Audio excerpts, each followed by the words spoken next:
অনেকটাই স্বাভাবিক হয়ে এসেছে সিলেট মহানগরীর জনজীবন। সেখানকার আজকের পরিস্থিতি জানাচ্ছেন সহকর্মী সাকিব আহমেদ মিঠু। আপনারা দেখতে পাচ্ছেন জিন্দাবাজার বন্দরবাজার চুয়াড্ডা এলাকার যে কয়টি শপিং মল আছে, ব্যবসা প্রতিষ্ঠান আছে, আজকে সেই ব্যবসা প্রতিষ্ঠানগুলো খুলেছে এবং যেহেতু সকাল 6টা থেকে সন্ধ্যা 6টা পর্যন্ত কারফিউ শিথিল করা হয়েছে, যার কারণে ধীরে ধীরে মানুষ বাইরে এসেছেন, নিজের জরুরি কাজ শেষ করছেন, ব্যবসা প্রতিষ্ঠানে ব্যবসা শুরু করেছেন মানুষ। এবং যাদের আসলে যেহেতু আজকেও ব্যাংক খোলা আছে, মানুষের যে জরুরি কাজ, বিল দেয়া, ব্যাংকের কাজ যেগুলো আছে এবং সরকারি দপ্তরে যেগুলো কাজ আছে সবগুলো কাজ মানুষ কাজগুলো করতে শুরু করেছে। আপনাদেরকে জানিয়ে রাখি, আন্দোলন চলাকালীন সময় এখন জন্ম সনদ দিয়ে খোলো বিকাশ স্টুডেন্ট অ্যাকাউন্ট।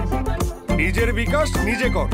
যে কয়েকটি জ্বালাপোড়া হয়েছে, পুলিশের উপরে আক্রমণ হয়েছে, পুলিশ সিলেটের যে পারানপুরা এলাকা পুলিশের বক্সে ভাঙচুর করা হয়েছে, এইসব নানান সন্ত্রাসী কর্মকাণ্ডের জন্য সিলেট জেলায় 10টি মামলা হয়েছে এবং সে মামলায় বিএনপি জামায়াতের প্রায় 118 জনকে আটক করা হয়েছে। এই মুহূর্তে সিলেটের পরিস্থিতি যদি বলি, প্রতিটা মুড়ে মুড়ে প্রশাসনের করার নজরদারি রয়েছে। কেউ যদি কোনো ধরনের বিশৃঙ্খলা সৃষ্টি করার চেষ্টা করে তাহলে পুলিশ আমাদেরকে জানিয়েছে তাদেরকে প্রতিহত করা হবে।